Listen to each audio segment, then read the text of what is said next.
If anyone has followed my videos, I've got over 1,000 in the last year and a half.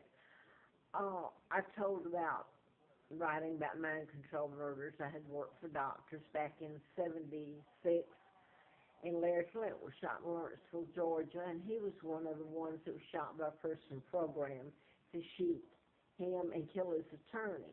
I was living in Marietta, so doing the book, and I had a letter from the U.S. attorney after I'd been to the FBI office and many times, and so had my husband, our ex-husband at the time, and got a letter from the U.S. Attorney Harper saying ongoing investigation, national security involved. A lot of things illegal. It was so horrific. Were done to my sons and me during this time with the letter and all that. And I had someone I grew up with very close who worked for one of the agencies, the ATF. And he couldn't or wouldn't help at all. In fact, I had antifreeze put in the April Fool Day of '80. Instead of the letter helping me or the FBI, I got filled full of antifreeze and was stuffed in a car. And I'm leaving out what happened during the span of time for about a week and a half when I went for a tox screen and to see if it could be neutralized. It was hideous. I ended up across the state line with a woman, Lina Dempsey, stuffed in her car. And I mean, I was in bad condition. I should have died. I ended up, though, I'm leaving so much out, but I ended up passing a background check by Sheriff Patterson in Huntsville, Alabama, where I was taken. And my apartment in Atlanta was taken by my ex-husband, and the people that run Laurelwood helped them, let him do it. It was all illegal. Everything has been illegal, every step of the way done to me. I worked for Fred Simpson, the district attorney, and that's one of the mind control murders was done. John Lennon, Martin David Chapman shot him in November and killed him in November of '80 while I was working at the DA's office. So I'm going to skip from there because Larry Flynn, I was in a campaign to replace one of the doctors I wrote about in Atlanta, Larry McDonald, congressman, urologist at Piedmont Hospital. The plane he was on, the KAL, went down and was shot down by the Soviet Russian jet MiG when it veered into their airspace. So this is one of the ways you program the pilot to veer off into another airspace and get shot down. How do you prove it? The mind control murders I told about, they've continued to be done, were deliberately, and I say deliberately, done in patterns. So they could be proven.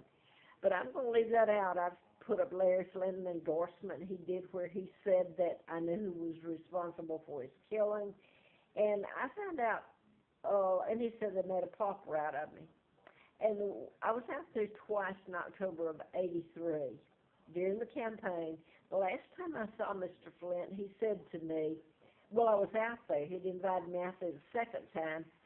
And the first time I went right to a room in a suite or room in his home in Bel Air. And this time I went in and he invited me out and paid for the ticket. He took me, well, I pushed him in a wheelchair and took him around to all the rooms, and they were full. His point being what has happened to me, but that was that many years ago, and this is today, tomorrow's the 8th of 2015. And I have been homeless or made homeless, and most of it has been because my jobs were blocked. You got to have work. But because I couldn't find shelter. I would get run. I had things done to me that are so illegal. But this was used on me. I'm allergic to chemicals. And if they're toxic to me, some more so than others. And when I get a place, without trying to explain it all, when I get a place, the fumes set in. And the maintenance guys are bought off or threatened with their kids would be hurt or harmed, or they've broken a law and they'll be locked up in jail or face something. So this is one of the things that get on people. But most of all, people will do it just for the fun of it because I found out who I am, my name, after I was out of Flint. So British told me, and Germans. I have German relatives, and my home is London. It's who I am, and a 99-year seal put on my birth and on the illegal takedown of my father, and who my mother is. My real mother, my only mother, is Claudia O'Keefe from Madison, Wisconsin, who's a sister to artist George O'Keefe. So I've put all this up, even copies of the Hustler magazine endorsement. They gave me the name of a twin when they brought me over here to Moulton, Alabama. The twins were both dead. The state of Alabama, when I got the birth certificates for the twins, I have to still use the name Peggy. They were deliberately marked through, and inserted above it was the birth date they gave me that I went by. The twins were actually older, a year older, I guess. The state of Virginia put it under, at the driver's license, put it under a light and said they could tell what the date was, but they wouldn't tell me for some reason. Well, I could keep going, is all of it, but what's been used on me is I'm allergic to chemicals, and over the years, it destroys your organs in your body, every one of them. If I inhale, and it's toxic to me, the chemicals, immediately once I inhale it, it starts. The only way to get away from it is to leave it. And if that's leaving the place where you're living and getting out of there and going somewhere else, then that's what you have to do. I can take something for inflammation, but that medicine can kill me just about. And over the years, that's where I'm at. Everything's bad. Nobody stopped, and it's very hard to get people to listen to you when they're afraid of the cops, and they don't care. Most of the people don't care. It's a big joke anyway. And I've told it all on the videos, and someone who I thought was a friend bought me this phone, and I don't know, it hasn't helped putting it up, all this has. I can't get an attorney, and I get into the mind control murders, like Virginia Tech next door here in Blacksburg, the 33 shootings there. I can keep going on the list. And Larry Flint, the last time I saw him, I didn't say this part, he said to me that there was no room in the inn, I-N-N. So I didn't quite get the cryptic message that was sent, but in essence, everywhere I've tried to live has been blocked, the toxic fumes when I've got something, and I'm just about dead. And it's like a nightmare because the media knows it.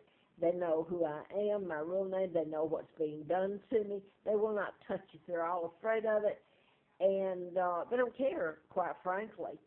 But what I want to say here is that I'm so sick and I'm getting run from where I'm at now. I couldn't stay here really.